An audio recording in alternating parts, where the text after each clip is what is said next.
e hoje estou à frente do setor de adequação, compliance e governança, que é o ACG, parte jurídica da PWR hoje, PWR Gestão.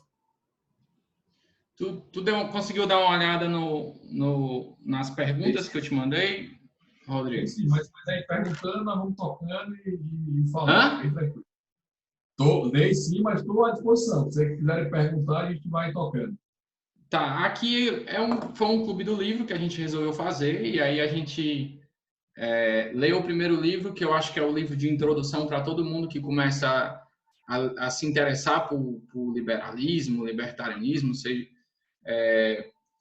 e que foi as 6 lições, né? E eu acho que é importante a gente lembrar um pouco o contexto histórico das palestras do Mises na Argentina, né, que ele deu. Porque esse livro é muito fácil de ler, porque é um livro que não foi escrito como um livro, né? Ele eram 6 palestras que o Mises deu nos anos 50 na Argentina. É importante a gente contextualizar aqui, né? Que a Argentina, o Perón tinha acabado de sair da Argentina. A Argentina era um país rico, e aí eles resolveram, vamos fazer um pouquinho de socialismo aqui, né? E magicamente começaram a empobrecer. Por que será, né? Aí é aquela coisa, eu acho que Jordan Peterson que fala isso, né? Que homens fortes criam tempos fáceis, tempos fáceis criam homens fracos, e homens fracos criam tempos difíceis, né? E aí por isso que muitos países ricos tendem a cair no canto do socialismo. E foi o que aconteceu com a Argentina naquela época, e a Argentina resolveu chamar o Mises lá. Não foram palestras dadas para especialistas em economia, eram estudantes. Então, é um livro fácil de ler por conta disso. Então, por isso que é um livro introdutório para o nosso clube do livro aqui. E eu achei, como eu já tinha assistido, Rodrigo, eu nem te conhecia na época, mas eu já assisti na época que tu deu umas palestras sobre as 6 lições. Na época era do café, aquele café que tinha na Santos Dumont. Patriota. Café Patriota. Das 6, eu fui para 3 palestras tuas lá, não consegui ir para as outras. E aí eu pensei logo em ti. A primeira pessoa que eu pensei para chamar para falar sobre as 6 lições foi você, né? Eu acho importante a gente começar falando do início do capitalismo. Do início do capitalismo, como o capitalismo começou, né? Tá bom. Falar um pouquinho do sistema vigente antes, né? É para começar? Pode começar. Tá bom, pessoal, boa noite, né? Pessoal, todo mundo com câmera fechada aí, só tá eu e Yuri, né? Prazer falar com vocês, prazer estar por aqui, né? Não sei quem está do lado de lá, mas é uma honra imensa estar por aqui participando do Clube do Livro. É sempre uma honra falar sobre as edições, sobre esse clube de leitura, sobre esse momento. Então é genial ter a oportunidade de falar sobre isso. Vamos lá. Primeiro ponto sobre a ideia do capitalismo, né? Como é que começa essa perspectiva capitalista, né? Se eu voltar para o Homem das Cavernas, eu vou ter um momento muito interessante em que uma tribo, né, produzia roupa e a outra tribo produzia arco e flecha, né? Essa tribo que produzia roupa, essa tribo que produzia arco e flecha, elas trocavam, porque eles acabavam se especializando em fazer arco e flecha e o outro em fazer roupa. Essas trocas é algo natural ao ser humano, é da natureza do ser humano. Por sua vez, uma terceira tribo, que não produzia nem arco e flecha nem roupa, acabava querendo pilhar, espoliar essas tribos, né, com a força para levar aquilo que se tem. Ou você adquire os seus produtos pela troca, ou você acredita, ou você faz pela força. Ou você convence as pessoas pelo poder do argumento, ou você faz isso pela força. Ao longo do tempo, né, ao longo da história, nós tivemos situações em que os governos, né, os governantes, eles tinham muito poder de si, até você chegar ali no século XIII, né, 1215, começo da Carta Magna Inglesa, naquele momento em que começou-se a ter uma limitação do poder do Estado.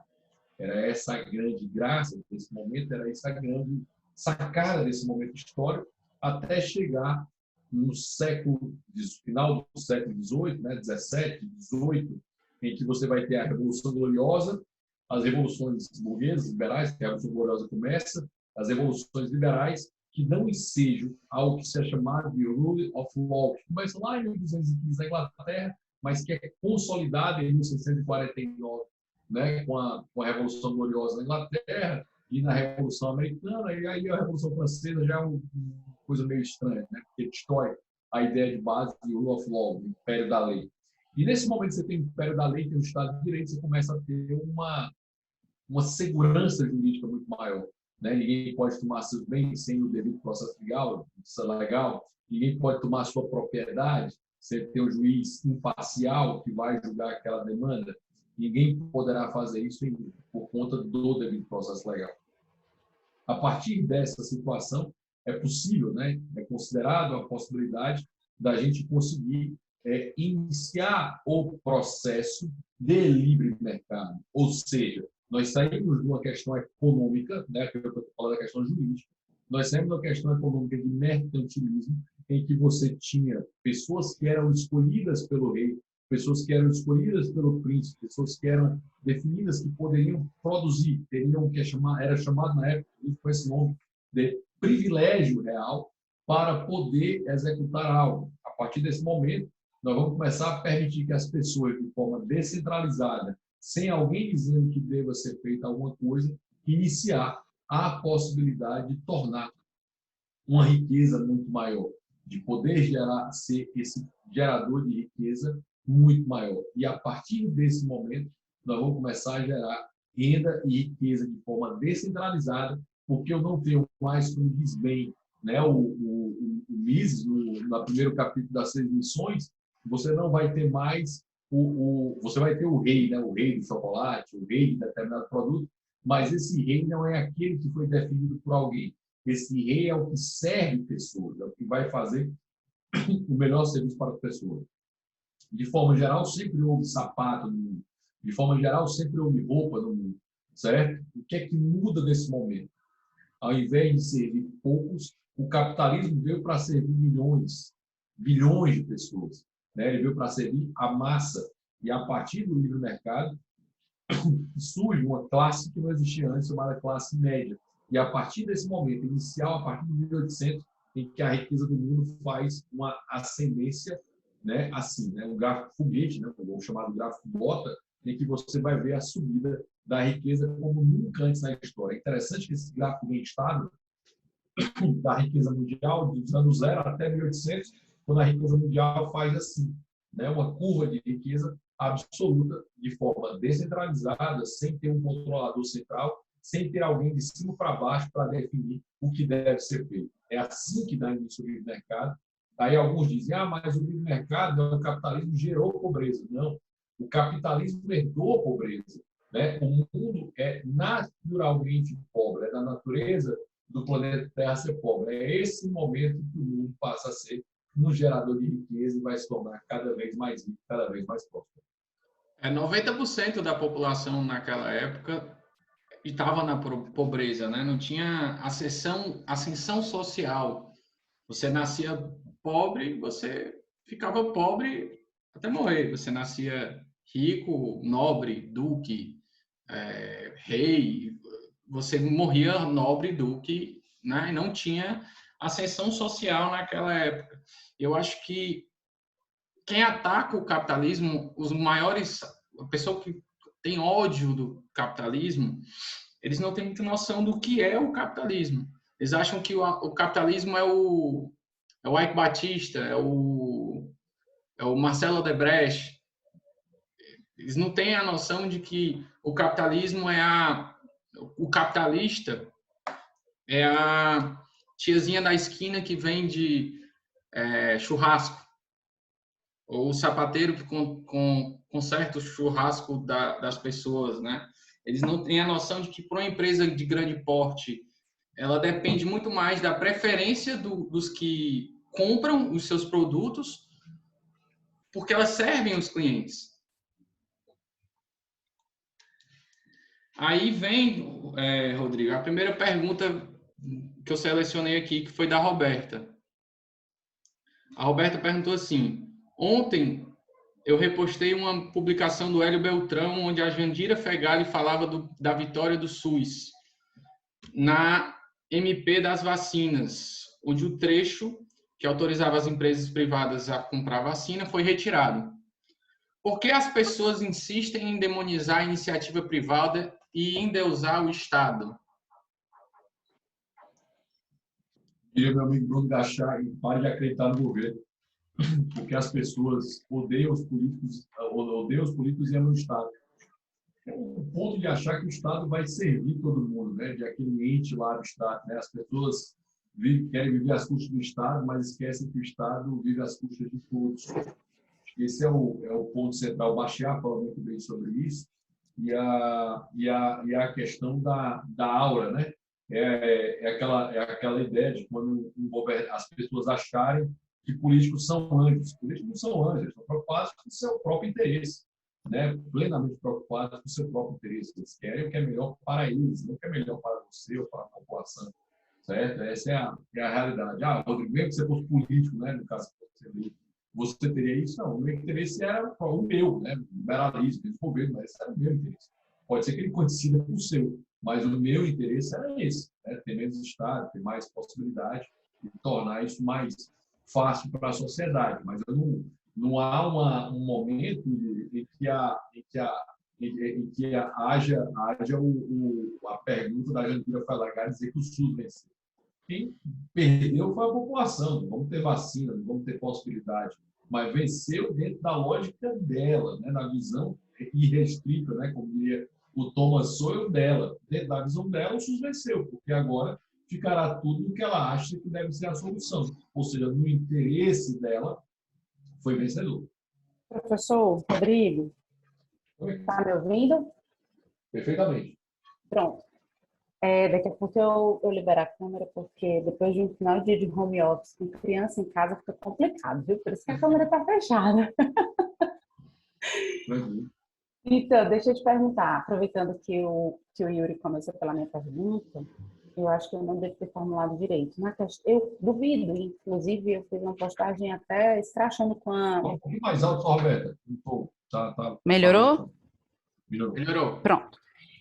Eu acho que eu não fiz a pergunta certa, ou então eu não devo ter, enfim, explicado como eu realmente queria indagar, porque quando eu repostei a publicação da Hélio Beltrão, eu realmente critiquei a Jandira porque ela é uma azêmola, mas enfim, fora esse ponto, por que as pessoas costumam, não só a Jandira dentro da bolha dela, mas porque a maioria das pessoas, quando a gente trata do social, quando a gente trata do povão mesmo, da grande maioria das pessoas, elas preferem que o Estado esteja dizendo o que elas podem ou não podem fazer, e porque elas endemonizam o capital, já que o capital é que sustenta o que ela leva para casa dela e o que o Estado também pode oferecer para ela. É porque a pergunta fica muito extensa, né? Eu resolvi interromper até você para poder falar. Mas é isso. Assim, ela acha, Roberta, que o Estado é a sua... Tem um livro que eu recomendo muito, não sei se está na lista do Yuri, mas se chama Conflito de Visões, tá? É um livro do Thomas Sowell, ele vai falar sobre visão restrita e visão irrestrita. Sim.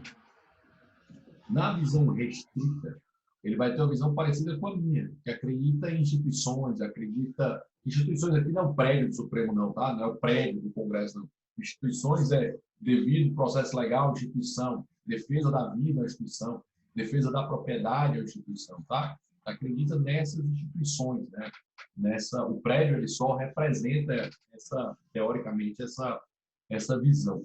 Então, é basicamente assim, eu sou um cara que defende ensinar, dar a vara de pescar, ensinar as pessoas a pescarem. Já a visão irrestrita, ela tem uma visão muito clara de que é para dar o peixe, né? Vamos pensar politicamente aqui no Ceará. Né, e Ailton Lopes, do PSOL, os dois querem que as pessoas comam, certo? Tenho certeza disso, que ele quer que as pessoas se alimentem E ele, eu acho, ele tem dúvida, talvez, que ele acha que eu quero que as pessoas comam, mas eu tenho convicção que eu quero que as pessoas se alimentem com a melhor condição de vida possível. Eu tenho certeza que ele pensa isso e eu penso isso. Só que nós pensamos isso por caminhos diferentes, né? E assim, ele vai achar que a minha ideia é errada e eu vou achar que a ideia dele é errada, certo? Ele vai tender a desprezar a minha ideia e eu vou tender a desprezar a ideia dele, né? Que é a tal da cultura de desprezo tão própria hoje, no momento que a gente coloca. Então, um livro muito bom do Ludovico, inclusive, lançado mês passado, chamado Ame Seus Minutos, né? Para combater essa cultura do desprezo. Mas a Jandira Fegali, ela vai ter a visão irrestrita. Ela vai pensar num drive diferente do seu, diferente do meu. É outro drive. Não sei que ela está errada, eu até acho que está. Mas hoje eu entendo a lógica dela. Eu entendo a perspectiva dela, certo? Eu entendo claramente a situação que ela vai estar. A minha dúvida, às vezes, Rodrigo, é se realmente ela acredita nisso ou ela é mau caráter. Ou ela se utiliza disso para se beneficiar. Porque essa é uma dúvida que eu tenho. Porque eu não posso acreditar que vivendo no mundo em que ela vive, que em tese todos nós vivemos, ela possa acreditar nisso.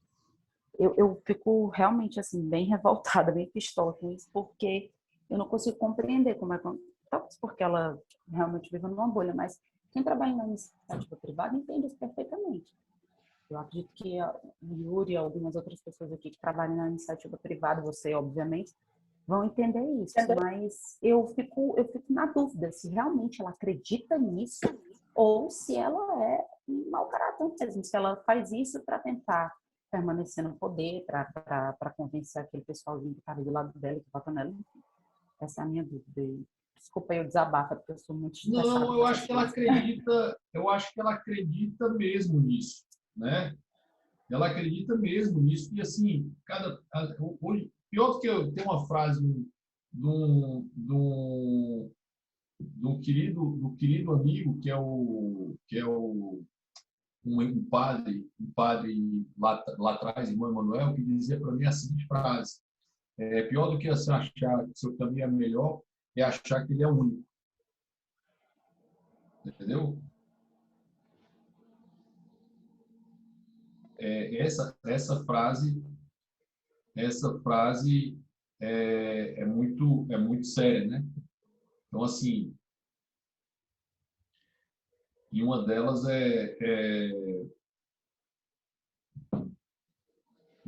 é saber que seu caminho pode ser diferente. Eu acho assim, é legal ver esse livro, viu? Eu recomendo, Roberta, Conflito de Visões, para entender drive diferente.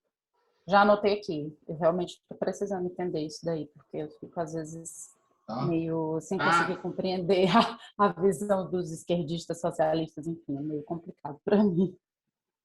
Tá anotado aqui também para o próximo Clube do Livro, do ano que vem. O do Garchagen já tá nesse ano. Já tá aqui, já tá no nosso Clube do Livro. Garchagen fala isso, mas assim, esse livro vai entender o ponto. É por isso, Roberto, que muitas vezes você já chegou a ter amigo de esquerda no passado, com certeza. Você deve ter muita dificuldade de ter esses amigos de esquerda. Porque o teu drive é outro, entendeu? A teu drive é outro, a tua cabeça é outra. Tipo, a perspectiva de vida muda, entendeu? É como se fossem estradas diferentes, entendeu? Mas não acho que é mau caráter. Eu hoje em dia tento trabalhar muito isso, cada vez mais, para achar isso menos. São visões de mundo mesmo, de vidas assim, bem diferentes para isso. E eu tento hoje me esforçar muito para não desprezar a fala do meu contraponto, para não desprezar o adversário porque ele pensa diferente de mim. Eu acho que esse é um dos maiores esforços que eu faço hoje, porque a minha tendência natural é pensar que é uma imbecilidade que ele está falando, que é mau caráter e que não vale a pena ouvir. Hoje eu me esforço muito para ter uma audição mais participativa, para estar tentando ver se tem alguma lógica na afirmação do cara, buscar algum ponto, dizer que eu vislumbre que ele tem razão. Eu debato com um cara que muita gente detesta, que é o Plínio Bortolotti, né, na rádio. E, assim, veio falar dele agora. O Adriel falou aqui no chat também, a prova é o Plínio. E hoje eu confesso assim, que eu tento muito ver o lado bom, o que tem de positivo, o que é que pode ser aproveitado, o que é que eu acho que ele tem razão.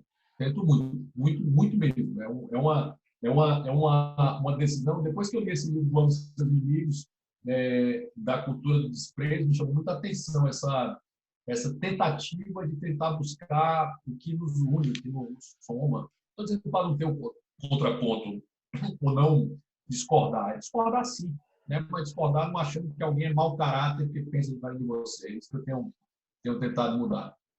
Ontem eu assisti, a Roberta também é bom assistir, eu assisti ontem aqueles vídeos do Spotniks, que eles botam duas pessoas com pensamentos totalmente antagônicos no YouTube. Aí tem de uma socialista com um libertário, que é o presidente do... Não me fugiu o nome agora, que é o presidente do Instituto Hofbauer, aqui no Brasil. Eu acho que eu vi que ela tentava, ele dizia, nós estamos discutindo os fatos, e ela dizia, não, eu não quero discutir fatos. Eu acho que foi mais ou menos esse vídeo, né? Eu vi outros reposts, mas eu não parei para assistir. Eu vou ter que parar para assistir esse daí também. E assisti ontem também um dia desses, um dia desses também, que era de um venezuelano com uma militante do PSOL.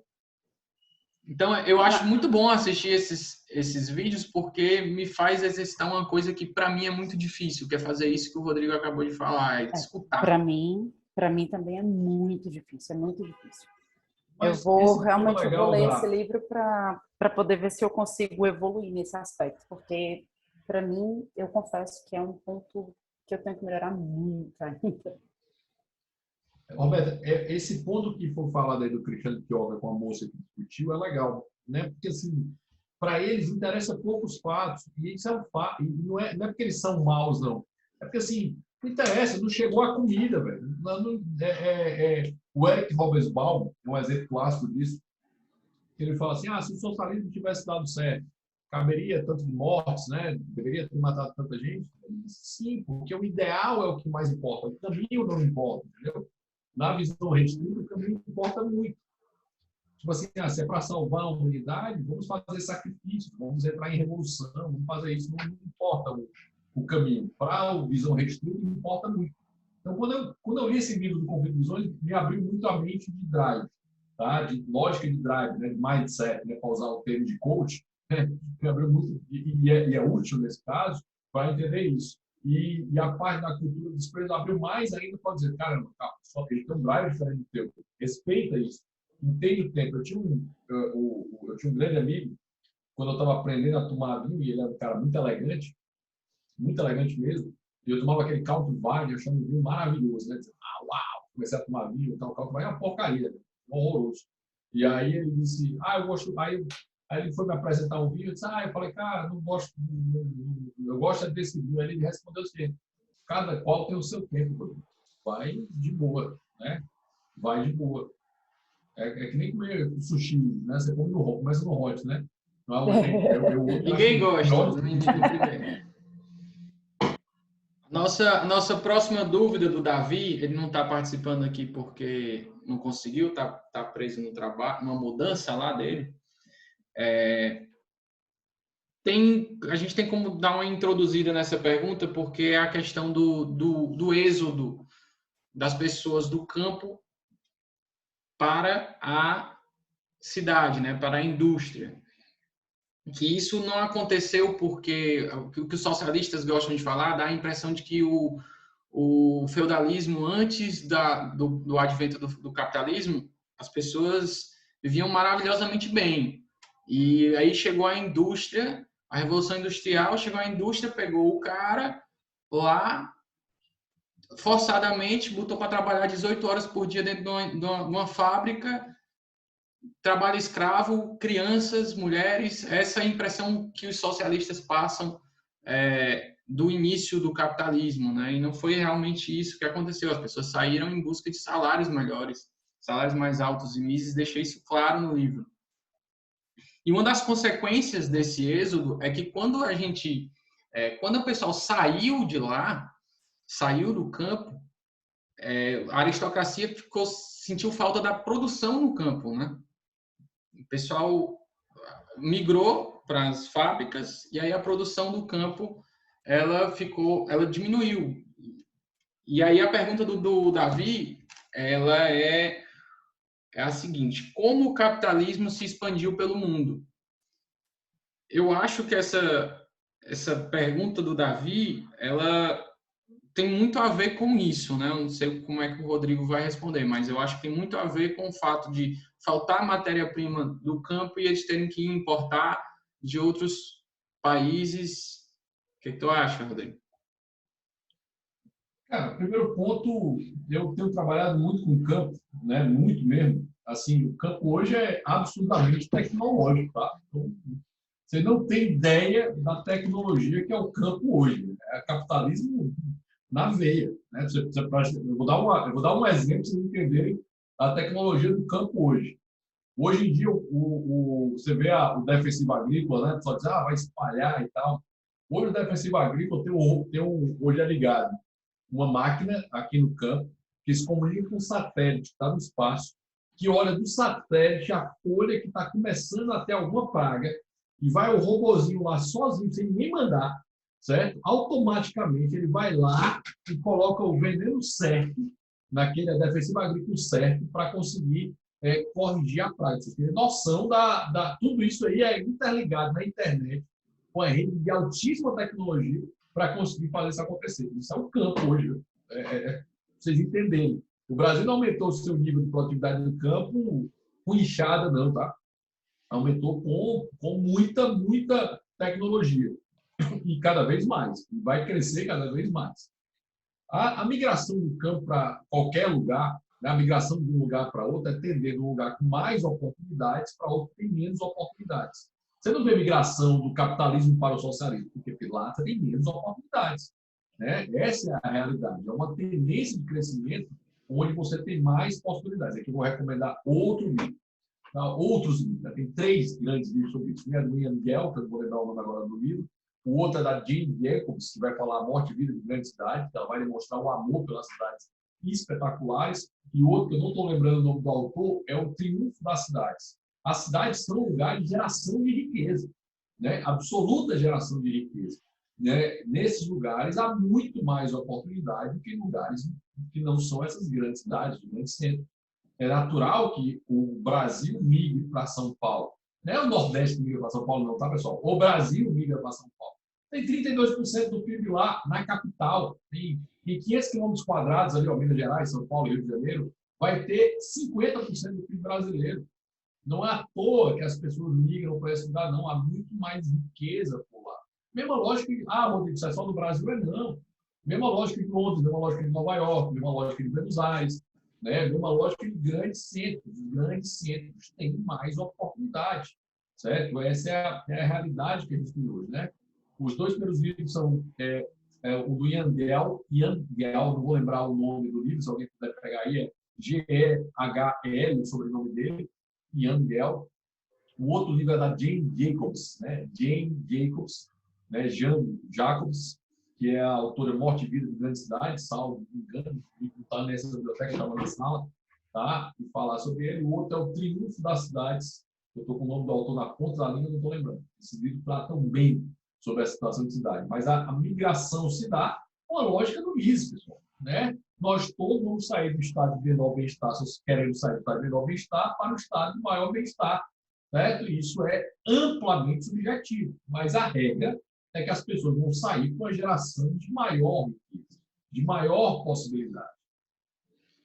E aí entra a gente no colégio, a gente estuda isso como se fosse um problema, viu, Rodrigo? A gente estuda, pelo menos eu estudei isso. Assim, né? No colégio, o professor de história apresentava como o problema do êxodo rural. Era um problema isso, né? Para o professor de história na época. Tratava como se fosse um problema.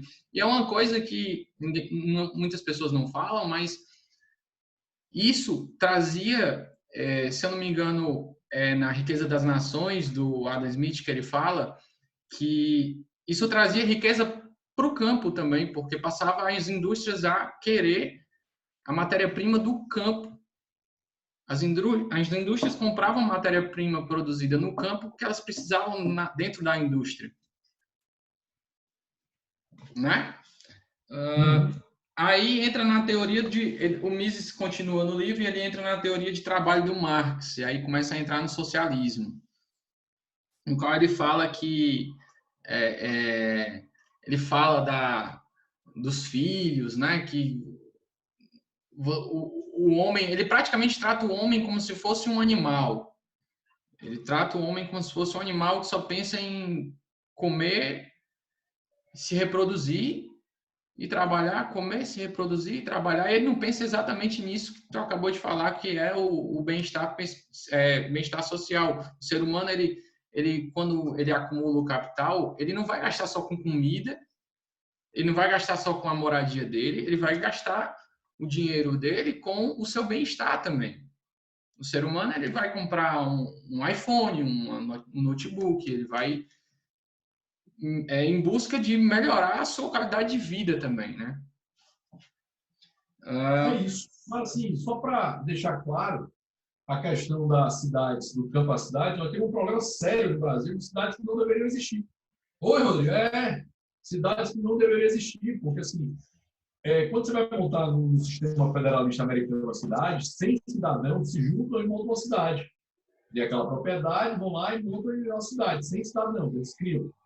Uma cidade pode quebrar, pode falir, porque isso tem que ser sustentado por esses cidadãos. Eles que têm que bancar essa cidade. Aqui não.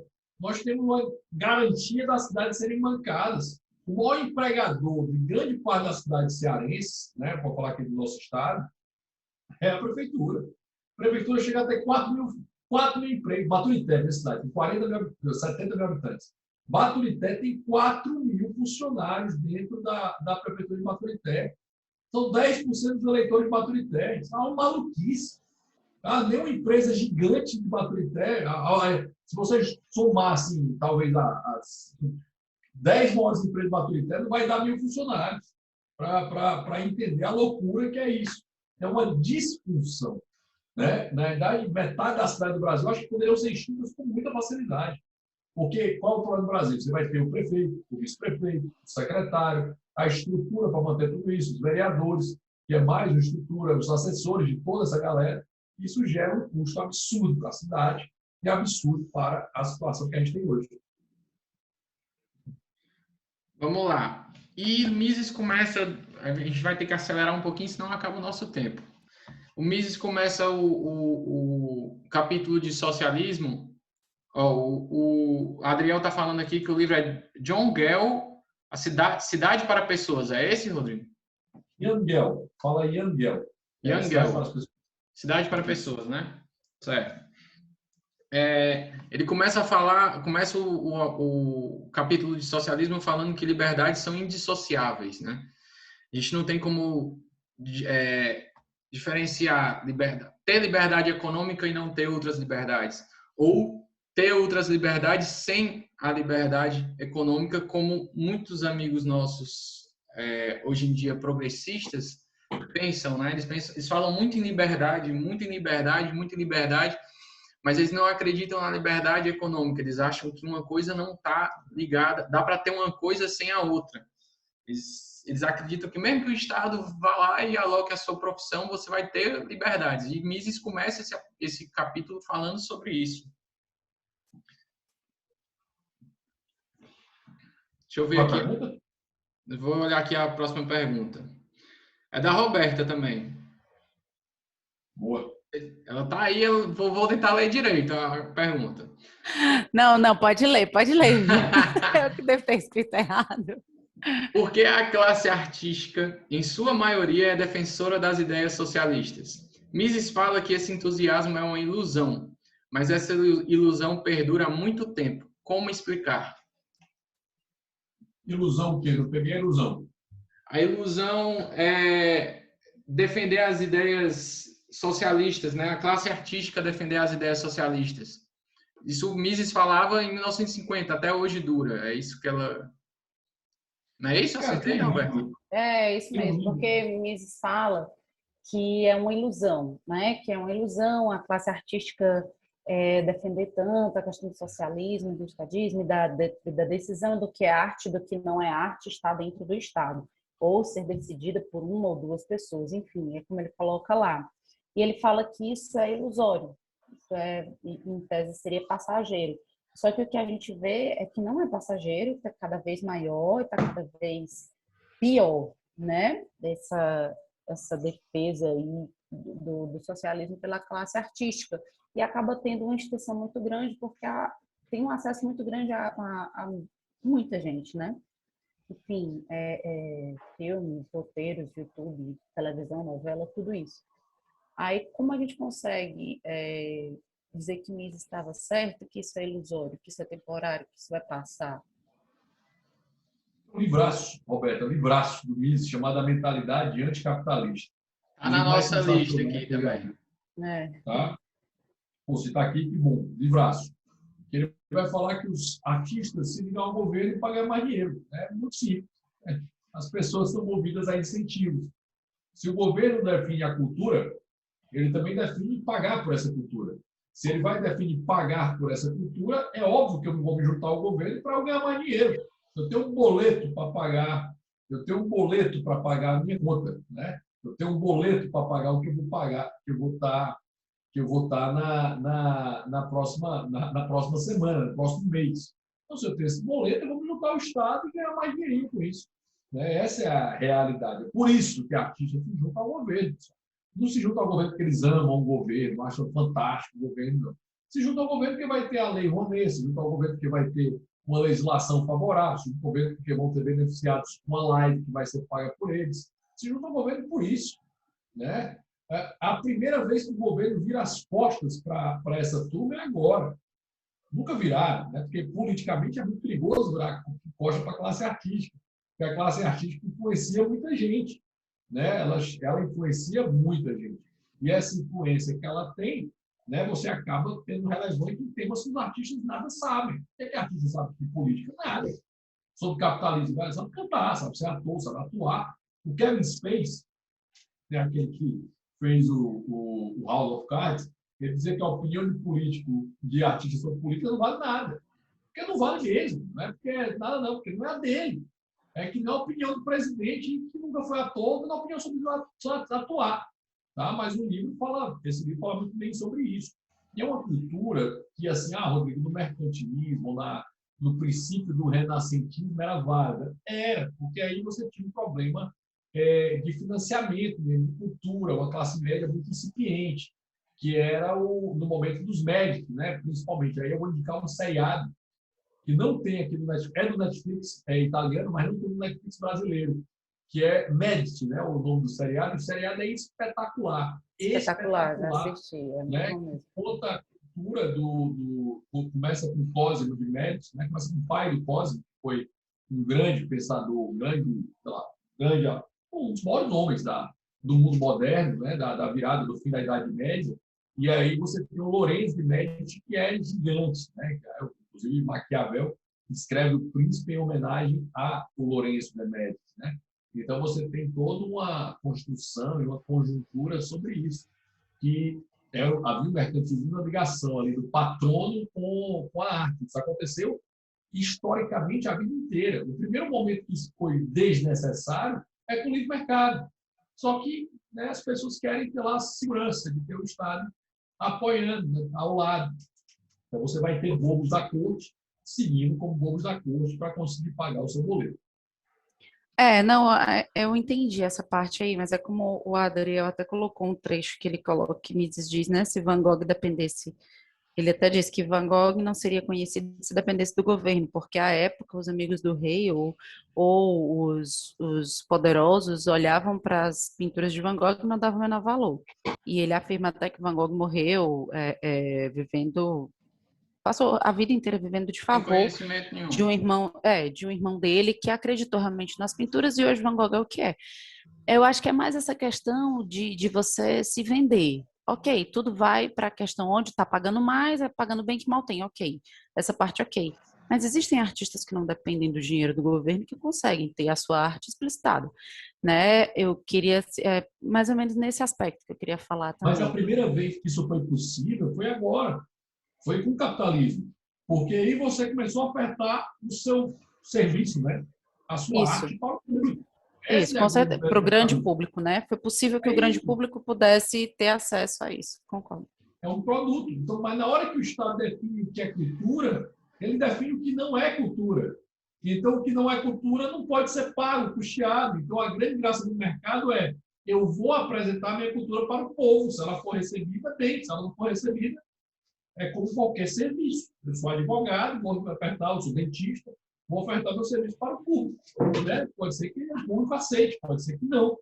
E aí, como qualquer negócio, você faz isso bem uma vez, dá certo, faz isso bem 2 vezes, melhor, faz isso bem 10 vezes, 50 vezes, 1000 vezes, aí você começa a ganhar dinheiro, efetivamente. Né? Lógico que é de mercado. É raro um grande artista começar arrebentando na sua primeira música, muito raro. Né? Raríssimo. Né? Eu acho que no Brasil, acho que o caso constante disso é a Maria Rita, filha da Elis Regina, né? Que fez lá o lançamento na noite depois do Fantástico para isso. Mas, enfim, o pedigree dela era muito alto para estar por lá. É muito aquém da mãe, mas é uma grande cantora. Fora isso, Roberto, mesmo isso, os gigantes, tem uma história do rapaz que ganha, muito bom esse filme, né? Não lembro o nome dele, do rapaz que ganha lá o Idols, né? O Idols não, o American Got, o British Got Talent, que é muito legal, que canta aquela ópera lá e arrebenta. Tá? Mas assim, é raro. É Paul muito difícil. Potts. Paul Potts. Qual é o nome do filme? Eu não lembro do filme. Foi um filmaço. Foi muito legal. Eu não sei, eu conheço o Paul Potts, é cantor de ópera. Ele é muito Mas é bom, o ele filme está fazendo dele. sucesso na Europa nas óperas. É o filme dele. Muito bom. Tem um filme dele? Tem. Muito bom. Roberta, isso aí, O próprio André Bocelli não estourou quando começou a cantar, não. Começou desde criança, 10 anos de idade, estava cantando, até virar o André Bocelli. Roberta, isso aí que tu falou, o Hofbard, ele já falava, ele tinha ele falava disso na época da Igreja Católica. A Igreja Católica, ela se aliava ao Estado, falava e defendia o Estado para a população, defendia o rei para a população. O Hofbard falava que isso foi substituído. A Igreja Católica, no progressismo, a Igreja Católica acabou sendo substituída, a influência dela sobre o povo para falar bem do rei acabou sendo substituída com o progressismo pela classe artística, né? Que virou, ele não fala influenciadores porque esse termo de influenciador digital, influência, não sei o que, o Hoffman não chegou a pegar, mas infelizmente, né? Porque eu não sei como seria Mises, Hofbard, essa galera se estivesse vivo no mundo da internet hoje em dia. Nossa, ia ser um espetáculo. Ah, gente, isso ia ser um espetáculo. Mas ele falava, e isso é uma... Tu perguntou se isso vai durar, porque dura até hoje. Isso aí durava desde a época que a Igreja Católica falava para os seus fiéis bem do rei, em troca de vantagens, né? Que o rei dava para a igreja ou algo do tipo.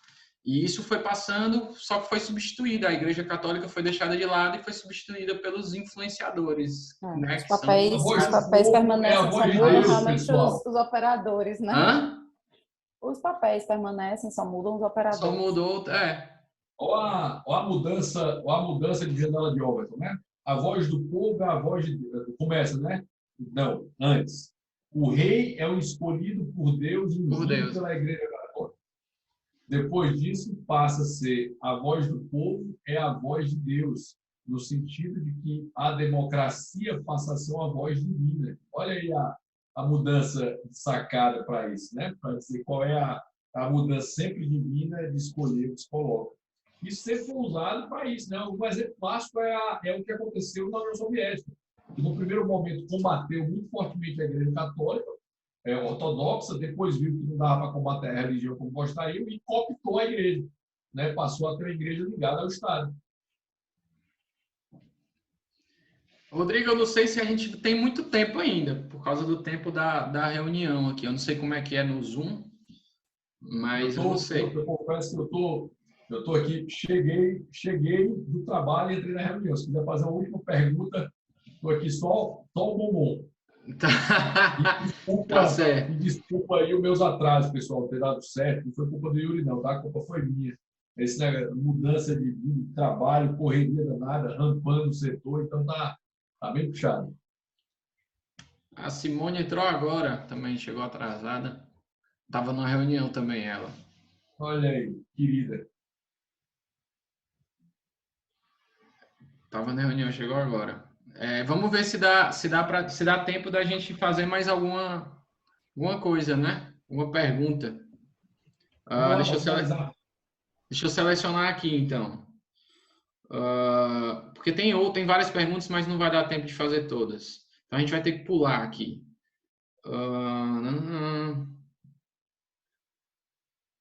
Por que o professor de história não... É do Matheus. Por que o professor de história não ensinava nada disso? E nas escolas você aprende que o capitalismo é bonzinho e o capitalismo é ruim e o socialismo é bonzinho.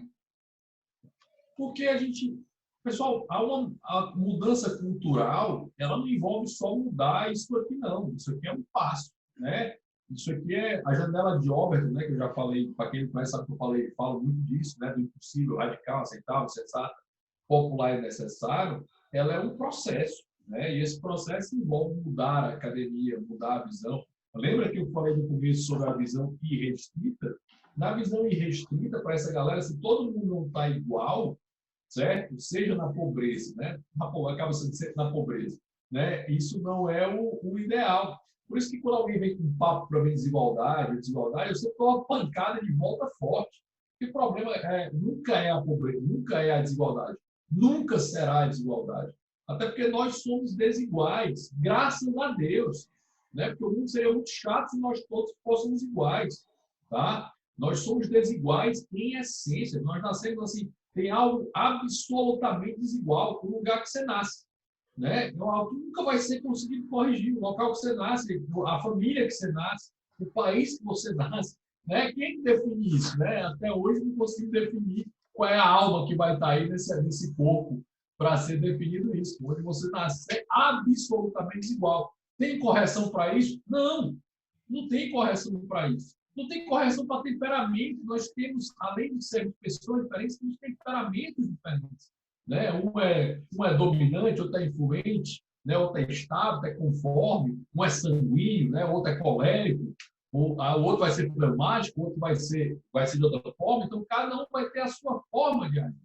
E essa forma de agir é necessariamente desigual. Vão ter alguns que vão ter muito foco em ganhar dinheiro, vão ter outros que não. E essa desigualdade, ela permite uma miríade, né, de possibilidades que tornam o mundo muito mais fantástico do que a gente imaginaria. E foi essa descentralização e essa desigualdade que permitiu inúmeras descobertas, possibilidades, insatisfações que foram resolvidas, né, insatisfações que foram resolvidas com o trabalho feito por indivíduos insatisfeitos, né? Acho que essa é a grande graça da humanidade, a grande possibilidade da humanidade. E isso não consegue ser combatido. É impossível combater isso. O que dá para ser combatido fortemente é a pobreza. Ah, mas o Estado gera desigualdade, o Estado gera pobreza. Ele não gera desigualdade, ele gera pobreza, ele tira de alguém, ele gera pobreza. E essa pobreza pode e deve ser combatida.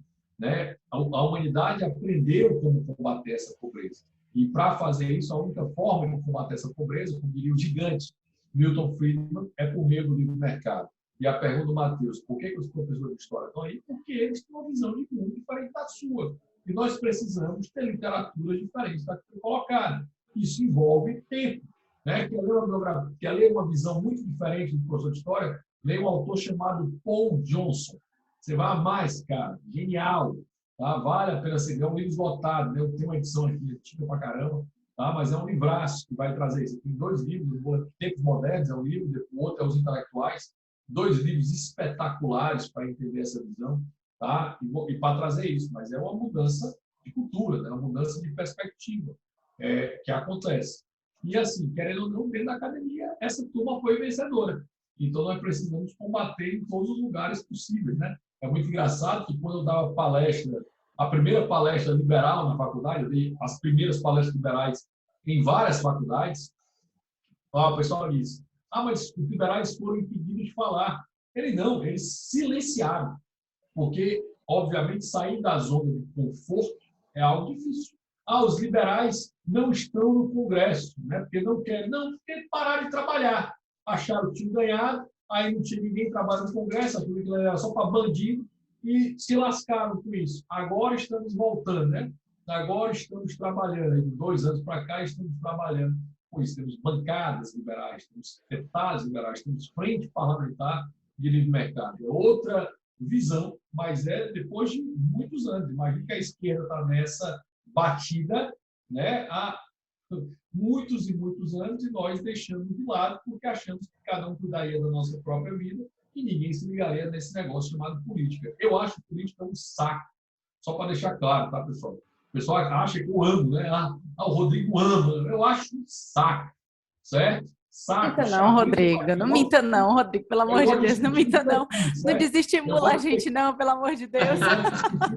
Eu gosto de discutir a ideia, a base, falar sobre ideias. Política partidária é um saco. Entender regimento é um saco. Trabalhar com um monte de gente mala é um saco.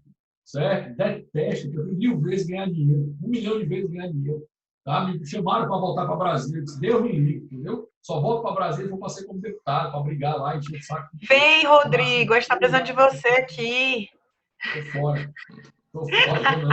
Não, já tá aqui, ó, check, ó, tá na vida assim, ó, check, tem um carimbo, check.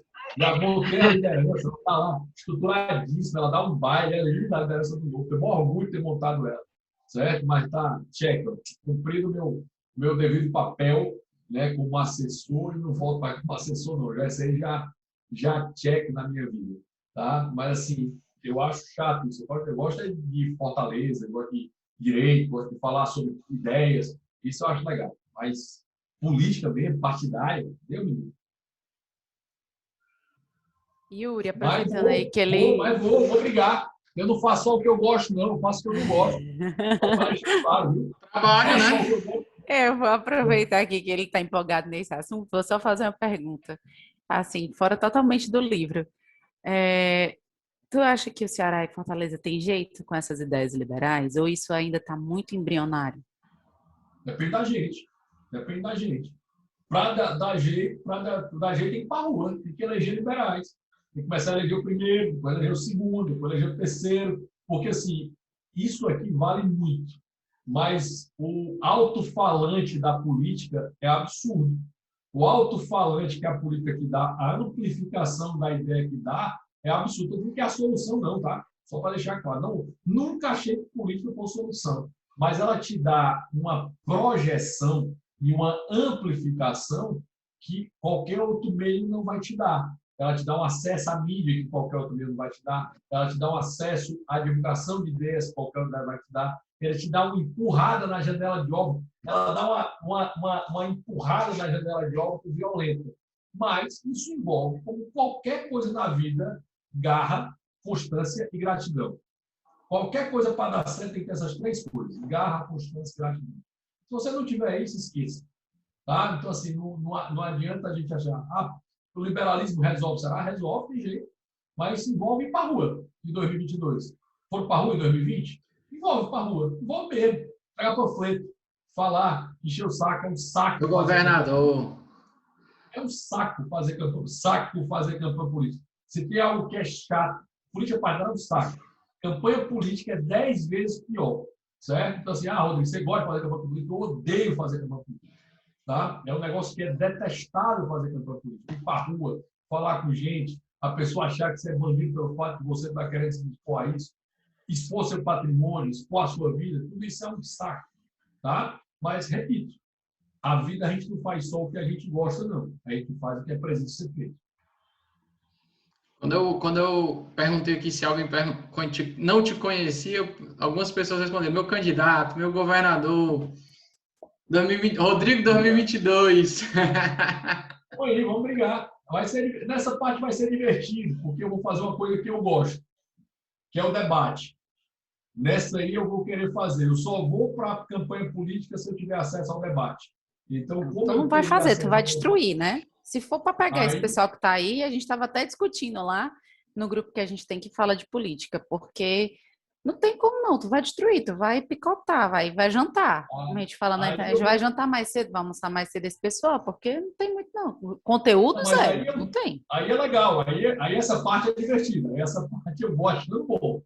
Essa parte eu vou feliz da vida, mas só essa parte, entendeu? Dá tempo para mais uma pergunta, Rodrigo? Cara, eu vou entrar em reunião agora, 9h10, tem que eu tô atrasado 10 minutos, inclusive. Tá Tá certo, foda. então. Tá Pesado. certo. Tranquilo. Vai lá para a É reunião. isso, meu Muito amigo. Voltar à obrigado. iniciativa privada, voltar à iniciativa privada tem isso, viu? É puxado. Não estou dizendo que na Câmara não era não, porque era muito puxado, mas é mais, é um pouquinho mais, viu? Tá Pessoal, certo. obrigado pela oportunidade. Sempre uma honra e um prazer, um privilégio estar aqui.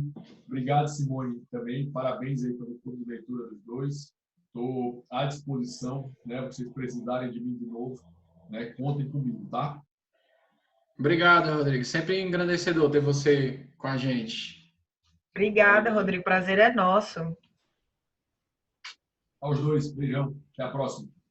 Um abraço, Rodrigo. Beijão. Tchau. Obrigada. Pessoal, ficou faltando alguns pontos, né, aqui. Eu não sabia que a nossa live ia durar esse tempo todo, não, porque quando eu fui fazer aqui abrir o caminho no Zoom, ele disse para mim que o limite era 1 hora, eu achei que combinei com o Rodrigo 1 hora. Ô, Yuri, oi, gente, tudo bom? Eu sou Simone, tive que chegar atrasada, que estava participando de uma outra coisa. Mas, Yuri, se qualquer coisa a gente pode ir respondendo também, se o pessoal quiser, e ainda quiser, né? Que são 9h10, não sei. Tá. O Rodrigo, a gente começou aí, pegou capitalismo, socialismo, e é porque o Rodrigo conversa bastante, né? Então a gente não conseguiu ir muito, porque realmente é muito assunto, é muita coisa. Deixa eu pegar o Porque por mais que o livro seja pequeno, quando a gente traz para o nosso dia a dia, a gente tem muito assunto para falar, né?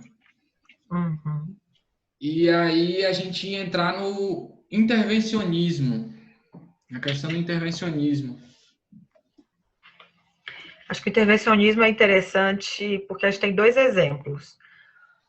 Um, que é o que a gente está vivendo agora, que estamos vivendo numa época de intervencionismo absurdo, e o outro, que a gente tem de vizinho, que é a Argentina, né? Que é engraçado, que esse livro foi feito numa. Ele estava exatamente falando, explicando para a Argentina, tipo, gente, não façam isso de novo, vocês não estão vendo que deu errado. E está acontecendo exatamente a mesma coisa na Argentina agora, né? O pessoal não aprendeu, né? Tá aqui o capítulo do intervencionismo. Intervencionismo.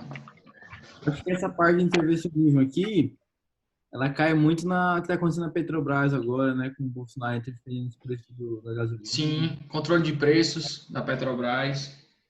E vocês viram, talvez a minha memória falhe, mas ontem ou hoje, que aí saiu, a compensação vai ser para os bancos, né? Porque tem essa lenda urbana que banco tem muito dinheiro, então a gente tem que tirar. Então, aumentou Os impostos em tarifa cima de do banco, banco. aumentou imposto e tarifa de banco, porque realmente acreditam que os bancos não vão repassar isso para os Isso só vai aumentar o crédito para os clientes. Aumentar o Exato. crédito não, diminuir o crédito. Eu acho Vai engraçado encarecer quando. o crédito também, né? Vai ficar cada vez mais Mais caro, né? caro, com certeza. Eu acho engraçado o quanto as pessoas realmente fingem que não veem essa relação. Eu não sei como eu cheguei atrasado, não sei se vocês fizeram algum tipo de apresentação, mas eu acho que para quem trabalha no mercado é mais simples, né? Você vê muito obviamente que se você mexer no preço da água, vai aumentar o preço da comida lá no final, porque tudo está muito interligado, né? Mas, Simone, eu tava vendo essa situação dentro de casa. Será que não é uma situação mais de imediatismo? Por exemplo, a gasolina tá um absurdo. Então, na hora que o pai de família chega e diz assim, aspas, tá? Bolsonaro tá certo, porque isso daqui vai refletir diretamente no meu dia. Eu não vou conseguir mais, vou ter que tirar de algum lugar para poder pagar a gasolina e tal. Eu acho que é muito também do imediatismo, não é? Não só o intervencionismo, mas o imediatismo, porque um negócio desse faz com que as pessoas pensem que o intervencionismo é ok, legal, entendeu? É bacana, tô me defendendo aí, esse defendendo aspas, bem grandes, assim. É o papel político, né? É a hora que entra a política. Eu estava agora em outra aula falando sobre as bombas do Biden, que não tem nada a ver com 6 lições, né? E a gente estava falando do caráter. Uma coisa que eu amo na política, ao contrário do Rodrigo, eu amo a política, que é a propaganda, né? E na era da informação, se a propaganda já tinha um peso na política, na era da informação ela ganhou um peso, assim, vezes 1 milhão. Então, isso, para o eleitor médio do Bolsonaro e para os caminhoneiros que estão fazendo muita pressão nele, é maravilhoso. Mal sabem eles que quando chegar lá na ponta, vai encarecer de novo a energia deles, né? Seja diesel, gasolina, enfim, até o gás natural, vai encarecer tudo. Mas você vê que vai passar por tanta coisa. Tem uma historinha, eu acho que de criança, não tem que falar, que vai passar por tanta coisa que vai esquecer onde que nasceu, entendeu? A gente não vai mais lembrar como começou. É a questão do baixear que ele fala, né? O que se vê e o que não se vê. O que não se vê. Então, quando aumentar lá na ponta, eu posso colocar a culpa em outra pessoa. E com certeza Que vou colocar. nos governos mais à esquerda, a culpa é do imperialista malvadão dos Estados Unidos, do capitalismo, do grande empresário. E no governo do Bolsonaro, a gente tem que ver o que vai ser. Eu acho que em algum momento vai acabar virando o capitalismo malvadão também. Eu sinto que ele está chegando muito perto disso já. Mas ele tem outros inimigos. Então aí entra o fator político. E não dá para falar de uma coisa sem falar da outra. Que o Bastiat também fala principalmente no A Lei, eu acho. Ele fala que você querer, por exemplo, olhar para a Constituição. Adoro quando falam Constituição cidadã. A nossa Constituição cidadã. A nossa Constituição. Como se ela tivesse sido entregue por um conjunto de anjos, escreveram e entregaram, e aí cantou um coro. E aí agora a gente vive. Gente, Constituição é feita por gente cheia de interesse, cheia de coisa. Ainda versão ainda da Constituição. Eu odeio a Constituição, mas essa versão assim romantizada na ópera ficou Mas não é isso. Mas não é isso, porque aí eu escrevo na Constituição que todo mundo agora tem direito a quando nasce. Inclusive tem um vídeo que eu acho que o Yuri me mandou muito bom. Tem um economista que defende isso, que todo mundo quando nasce receba uma quantia X e essa quantia X vai ficar guardada. Mas isso é para outro. Foi você que me mandou, né, Yuri? Que é super legal. Mas isso é para outra coisa. Mas assim, vamos dizer que agora a Câmara votou que amanhã todo mundo tem que ser vacinado. Existem as condições reais para que isso aconteça? Não. Mas está na Constituição, então eu posso judicializar. Eu vou para o juiz e vou falar, mas na Constituição diz que eu tenho direito a uma vacina hoje. Você entende que o intervencionismo... Gente, eu dou umas voltas, mas eu juro que eu estou lembrando que a gente está falando de intervencionismo. Mas por que eu estou falando tudo isso? Porque quando o presidente da República, quem quer que seja Dilma, seja quem for, dá uma canetada e diz, agora a gente tem que segurar o preço da gasolina, a quantidade de coisa que está ali, além de só a lógica, é imensa. A lei não é feita só com lógica. Tem o fator político, que no caso dele, ele nasceu em 2022, ele não viveu nenhum ano da vida dele, só viveu 2022. Tem 1 milhão de coisas. Tem as classes que querem ser, enfim, agradadas. Então, para entender o intervencionismo, a gente tem que também primeiro se tirar esse véu de purismo, sabe? De acreditar que as leis, elas são um pedaço de papel vivo. Eu amo quem fala também a Constituição viva. Ai, gente, eu fiz direito, é maravilhoso. O centro do livro A Lei do Bastiat é que ele fala que não é porque é lei que é correto, não é porque é lei que é sagrado, entendeu? E Mises fala no livro, quando ele começa a falar de intervencionismo, ele fala que o Estado ele intervém com o desejoso, ele usa até essa palavra, desejoso de fazer mais pela população, de demonstrar que quer fazer mais do que as suas próprias obrigações, né? Mais do que a própria obrigação do Estado. E isso atrapalha pra caramba, a gente vê isso no nosso dia a dia. Pessoal, quem quiser participar mais aí, pode participar. O Rodrigo. Gente, se quiser perguntar. E o Yuri me conhece. Se vocês deixarem, eu vou ficar falando aqui até o mundo se acabar. O Yuri sabe disso. Se eu fosse vocês, eu perguntava. Eu tô vendo essa questão de vocês falando assim, né? E aí até quando vocês falaram da vacinação, achei engraçado. Foi uma das discussões mais idiotas que eu vi, essa questão tanto da obrigatoriedade, quanto se a pessoa se a pessoa vai tomar ou não vai tomar. Eu falei, tá, eu sempre falo quando as pessoas perguntam para mim, existe a vacina quando ainda estavam para ser aprovada? Aí não tinha. Quando teve, ela tá disponível?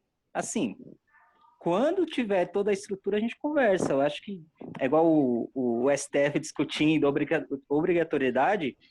Eu acho que seria uma discussão para o fim desse ano, não para agora, porque assim, não tem nem estrutura para isso e as pessoas acreditam como assim, aprovou, vai todo mundo ser vacinado amanhã mesmo, vai chegar um carro na sua porta e vacinar sua família. Se você não se vacinar, você vai ser preso, né? Porque você é obrigado a se vacinar, você vai ser preso. Eu estava numa conversa com o Roberto, que está aqui, uma vez, o Robertinho, aí a gente conversando, eu olhei para ele, ele olhou para mim, a gente, cara, mas essa discussão é muito sem sentido, porque não tem vacina para todo mundo. Se não tem vacina para todo mundo, essa discussão só vale se tivesse 200 milhões de doses de vacina. Gente, é uma loucura, sabe por quê? Porque o Brasil está nos top 5 daqueles que em pesquisas por vários institutos, Ibope, todos esses, a população brasileira diz que vai se vacinar. E galera, fica esses negacionistas. Quem que é o negacionista? Eu vou ver se eu acho aqui. Hoje eu vi na Folha. A população quer. Então, mesmo que não houvesse a obrigatoriedade, eu acredito, os dados que a gente tem indicam que as pessoas iriam se vacinar. E aí eu estou decidindo a obrigatoriedade de uma coisa que ainda não está, que já existia, mas não era nem aprovada. E para atualizar vocês, né, eu trabalho como analista política aqui em Fortaleza. Olha, eu tô meio lá, meio cá. Aqui em Brasília, a Câmara aprovou hoje a possibilidade de estados e municípios poderem comprar a vacina.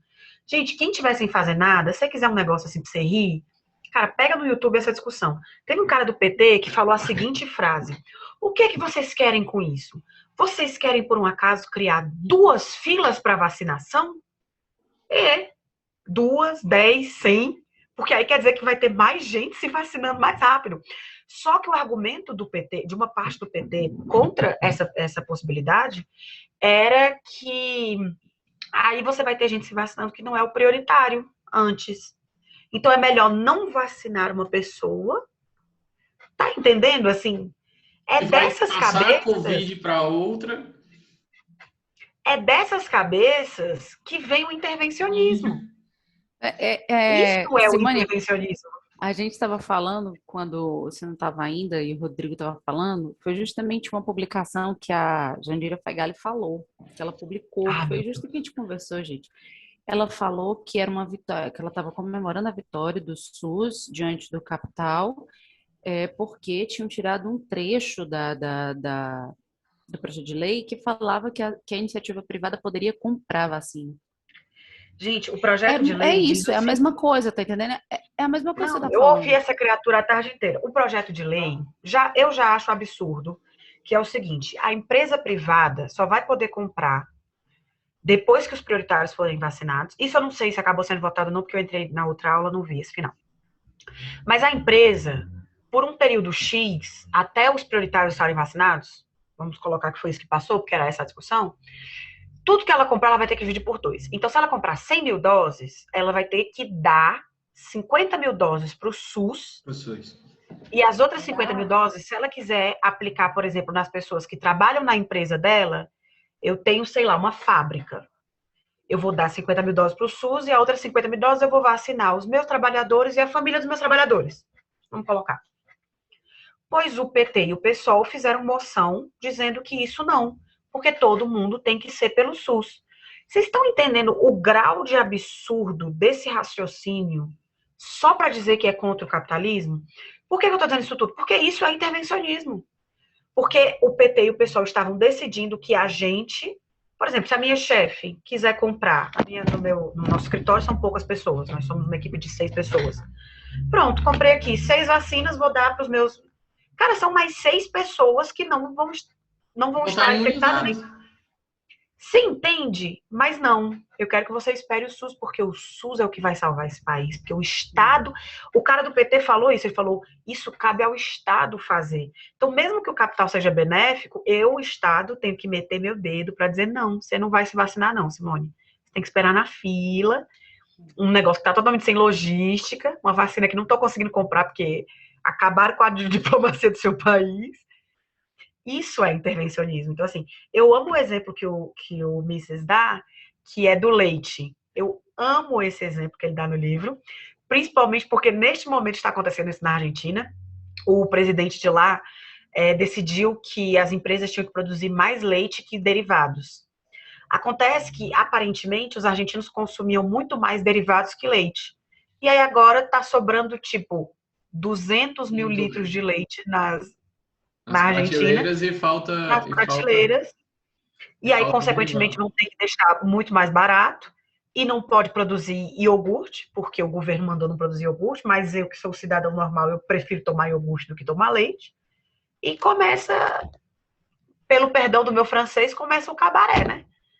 E isso é o intervencionismo, assim. É muito triste, mas eu acho que a gente deu bons exemplos aqui, bem reais e bem aplicáveis, né? Ô, Simone, não sei se você lembra, mas na Argentina, eu não vou saber explicar, mas acho que tem a questão do iogurte natural e iogurte com sabor. E um desses teve tabelamento de preços.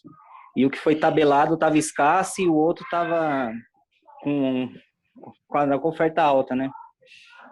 Eu acho que foi o com sabor, porque a cara desse povo dizer que qualquer coisa enfeitada é futilidade. É por isso que na União Soviética só tinha roupa de 3 cores. Por quê? Porque esse negócio de escolher roupa, isso é futilidade. O Estado está dizendo que você não precisa de muita roupa, muito enfeite, muito brinco, muita maquiagem. Entendeu? Eles têm essa coisa do fútil. Se você for para um pensamento mais conservador, que é um pensamento que, inclusive, eu gosto muito, o Roger Scruton, ele fala que isso é um jeito de dominar a sua mente. Para quem já leu 1984, eu acho que isso fica bem claro. Que isso é um jeito de dominar a sua mente, porque é nessas futilidades da vida que a gente desenha a nossa identidade. Então, por exemplo, eu pude ir ao shopping, bem comprar um batom rosa, eu acho que aí tá ficando vermelho. Um batom bem rosa, um óculos de gatinho, porque essa é a minha personalidade, eu sou bem perua, eu gosto desse trem mesmo. O Yuri pôde comprar uns quadrinhos dele, inclusive estou vendo Maggie ali, maravilhosa, dona de tudo, deusa de todos nós, porque é isso que Yuri queria para casa dele. Então, gente, Yuri, você tem que me parar, porque eu vou apontando. Mas, assim, o intervencionismo, quando você estuda toda a construção do pensamento socialista, você vê que, além do controle do povo, porque esse é um jeito de fazer massa, é um controle da sua alma, é um controle, para quem não acredita em alma, do seu ânima, do seu ethos, da sua mente. Mises fala isso no livro, inclusive, né? Ele dá o exemplo da proibição da bebida, porque o uísque faz mal para você. Claro, o uísque pode fazer mal para mim. O uísque pode fazer mal para mim. Se eu tomar uísque todo dia, vai me fazer mal. Mas isso é um problema meu. Aí ele fala exatamente sobre o direito que você tem de errar. E o Estado não Quando tem... ele está falando do leite, eu gosto que ele fala muito da imagem da dona de casa. E eu acho sensacional, porque você quer coisa que mais integra o pensamento de um país, que a dona de casa, a Dona Maria, sabe assim? Então, quando você controla o que a Dona Maria pode dar para os filhos dela, é um jeito, olha aí, pode beber, terça-feira, Yuri, que inveja que eu estou de você. Eu vou já tomar um vinho, segunda vez que me chamam para falar, eu já estou cansada, vou tomar um vinho daqui a pouco. Mas você entende como o intervencionismo ele tem esse papel justificado pela economia, de preferência a economia heterodoxa, que é essa economia política fundada pelo Marx. E aí, quando você vai para, por exemplo, a escola de Frankfurt, a galera que começou a ver que, bicho, pela economia a gente não vai conseguir só não, a gente precisa entrar na mente das pessoas. O intervencionismo também tem um papel muito sério, porque se eu decido as cores que vocês... Gente, se vocês pegam fotos e gravações, por exemplo, da antiga União Soviética, você vê uma coisa pálida, você vê que as pessoas andavam com a mesma cor de roupa. Não é à toa, isso não vem do nada. É óbvio que tem a coisa do que provavelmente tinham só 3 fábricas que podiam fazer o tecido e o tecido tinha que vir de um lugar, que é aquele intervencionismo de cadeia, mas isso é para entrar na sua mente. Então, se você quer ser perua e andar com um batonzão rosa, você vai ter que suprimir, você vai reprimir a sua personalidade, porque você tem que ser igual a todos nós. Porque todos nós somos povo, todos nós servimos ao grande. E aí vai o grande Führer, o grande líder, o grande rei, o grande blá blá blá. E aí você bota o nome que você quiser. E voltando assim, puxando assim até um gancho, você falou assim, que todos temos que ser iguais, né? A gente vai ver muito isso no coletivismo também, que é o que o Mas pessoal isso é o coloca. coletivismo. Isso, que aí é o feminismo. Não, as mulheres têm que ser todas iguais. Se você for uma mulher que pensa diferente, você não é uma mulher. Não Você é tem que mulher. ser fiel, você tem que ser devota, grata, eternamente grata ao feminismo pelo que você consegue vestir hoje, falar, votar. Ok, tu não estudou nada disso, mas tudo bem, tá falando besteira aí, ok. Eu também defendo o teu direito de falar besteira. Mas é exatamente isso como você tá falando, que é exatamente aquela coisa de eu vou fazer uma lavagem cerebral aqui em você, e você vai pensar exatamente o que eu quero que você pense para eu poder te manipular e te levar para onde eu quiser. Fazer você comprar o que eu quero que você compre, porque eu tô ganhando mais em cima disso daqui do que daquilo ali, a concorrência não é legal, a concorrência não é bacana, você não tá ajudando o seu próximo. É muito isso também. Eu fiz esse link e achei interessante compartilhar. Mas isso você pegou, eu acho que nos próximos livros vai ficar cada vez mais claro no Fazenda. Menino, a editora mudou o nome, agora eu tô doidinha. Revolução Porque dos aí eu Bichos. fico pensando, Revolução dos Bichos ou Fazenda dos Animais, só mudaram a capa, gente. Disseram que a edição continua igual. Mas eu acho que você vê isso ainda mais claro, que você quer fazer o cavalo, o cachorro e o porco pensarem a mesma coisa. E não pensa, e a gente é naturalmente desigual.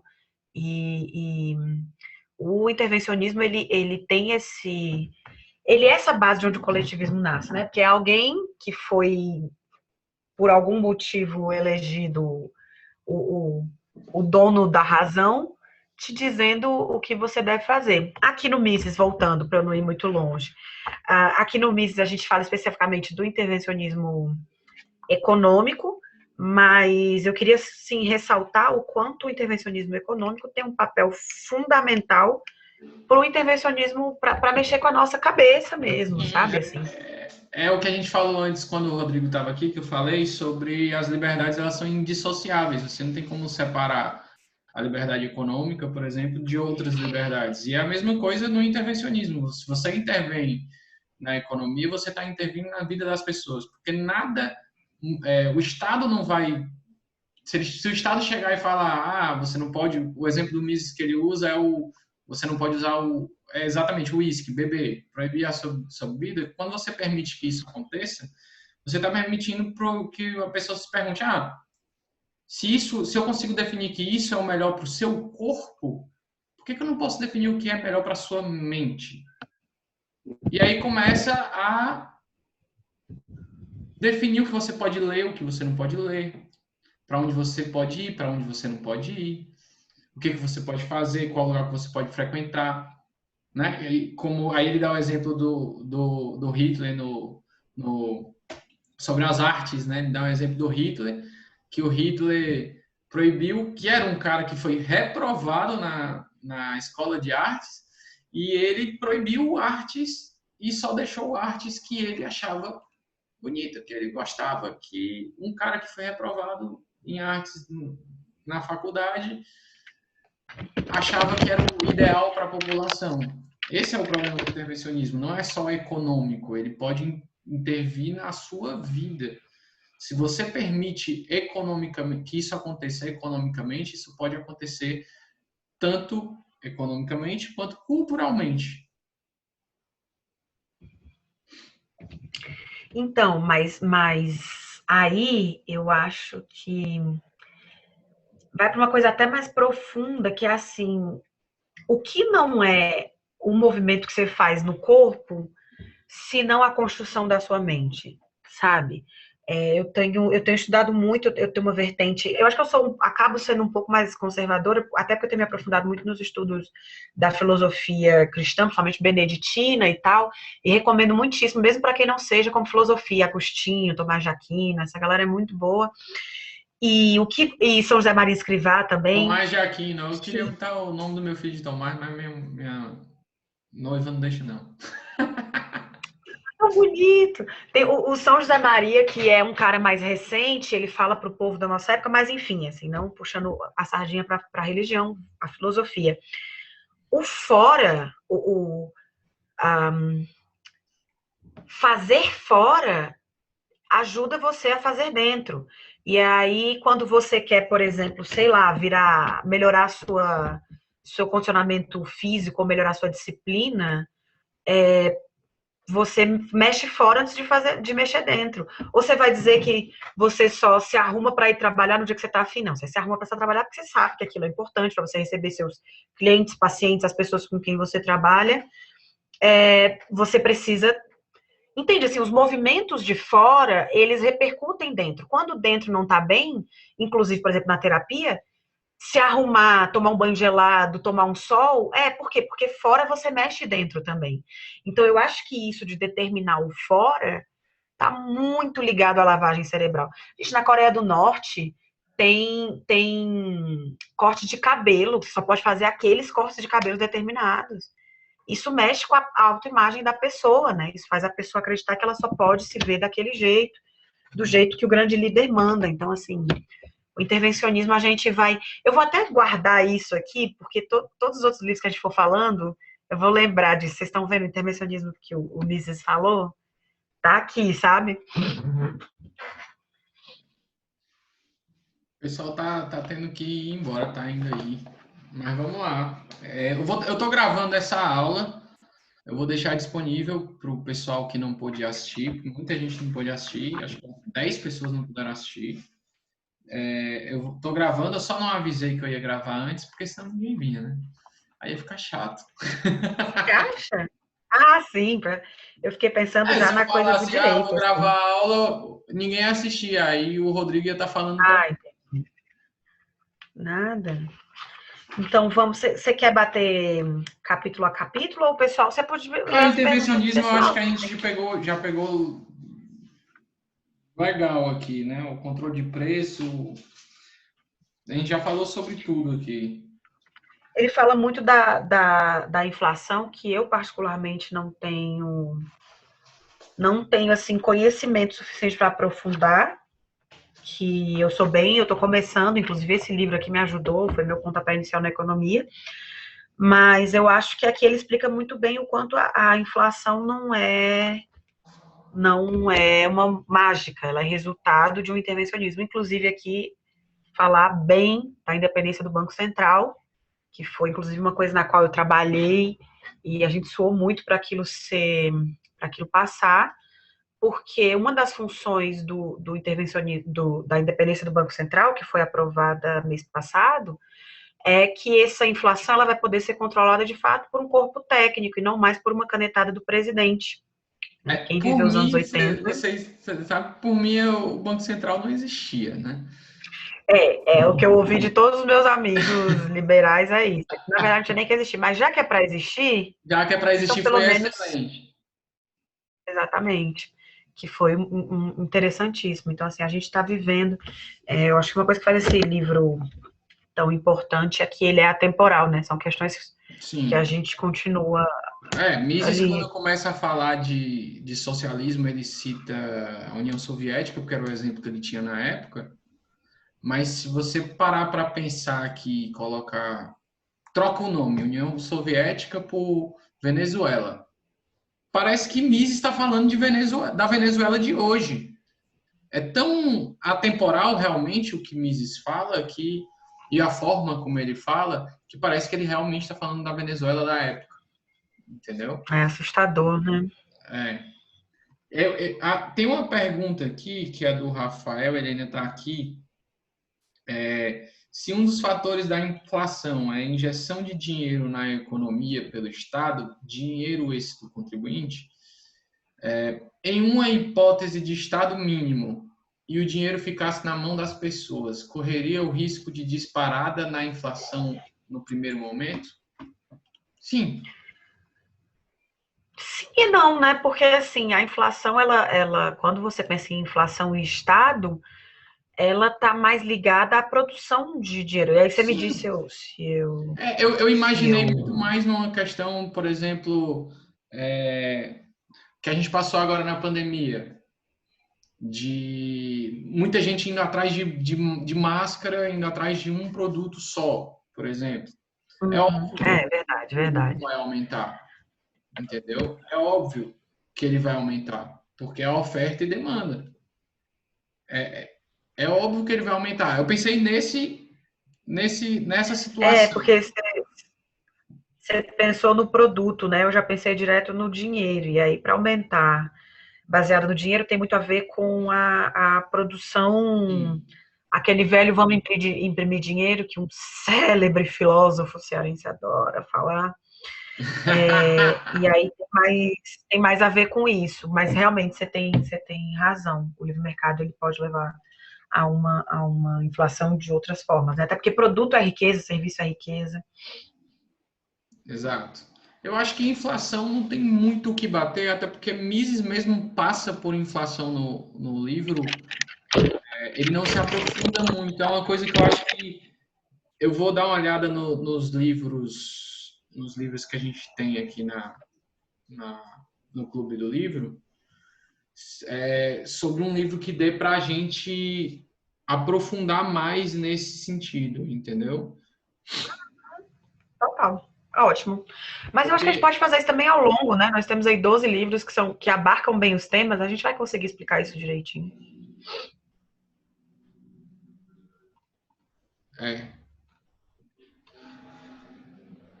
O ideal, agora eu estou olhando aqui um livro bom que explica sobre inflação, não está no nosso clube do livro, eu vou colocar no ano que vem. É o do Economia Básica, bem básico, do Thomas Sowell. Eu estou usando o do Menkil para aprender economia, que também é de economia básica e tal. E serve, assim, posso colocar a foto também lá para vocês no grupo. Recomendo, bem bom. É bem para neófito, tá, gente? Quem já tiver algum conhecimento, nem vai não, que é bem para tipo eu, assim, é tipo, bem a base da economia. Aí vem inflação. Deixa eu olhar aqui o livro. Vamos pegar no livro. O próximo é o investimento estrangeiro. Teve alguma dúvida específica desse capítulo? Vamos acelerar aqui para poder...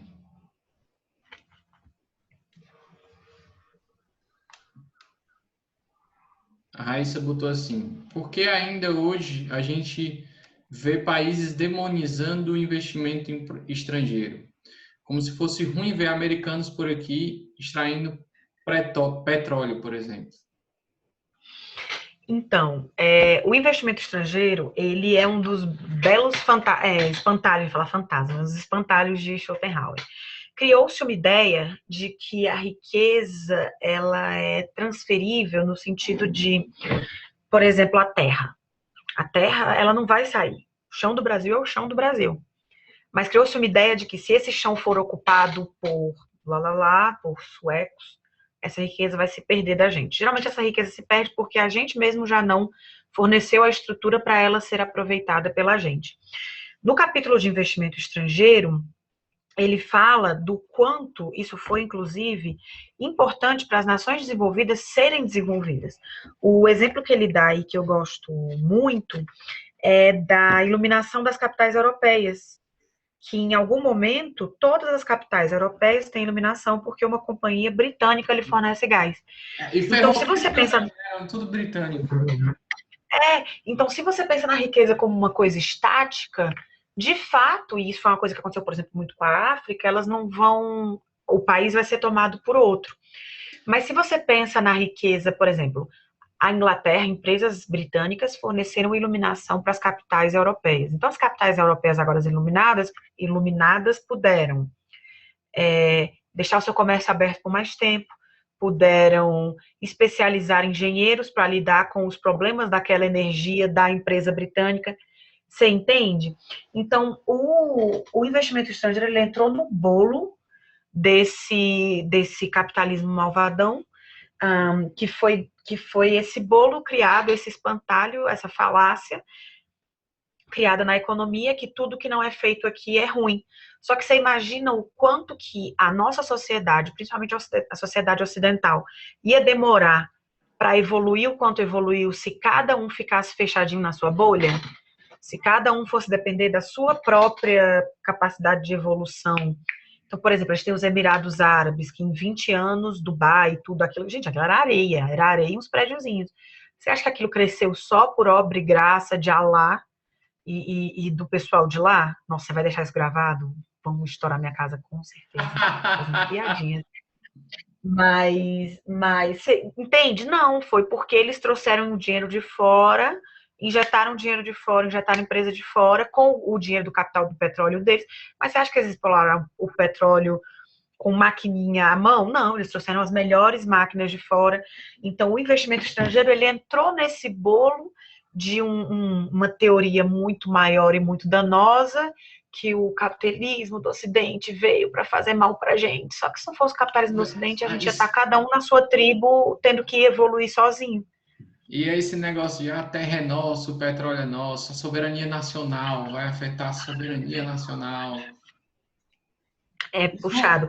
Assim, como estudiosa de guerra, a soberania nacional é um negócio que ainda me pega muito, porque Não. eu estava conversando agora na outra aula que eu estava dando, porque, por exemplo, nos Estados Unidos tem uma reserva de água para se eles tiverem em negócio.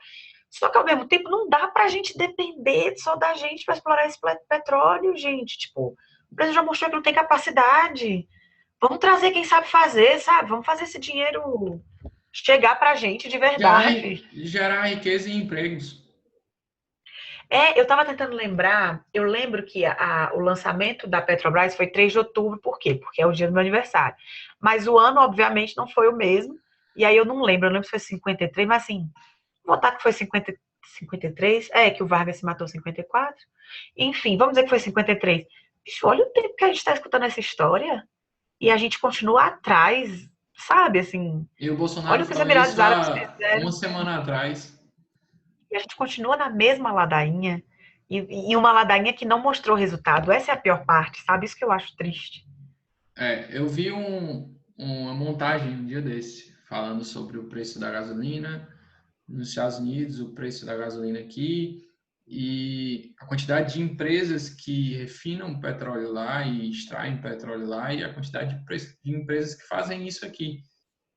Lá são Ridículo. 100 e tantas empresas, aqui uma. Você quer um dado absurdo que eu tive acesso hoje? Estou trabalhando num projeto que é a PL do Gás. Inclusive, quem tiver Twitter e puder subir a hashtag que a gente está tentando.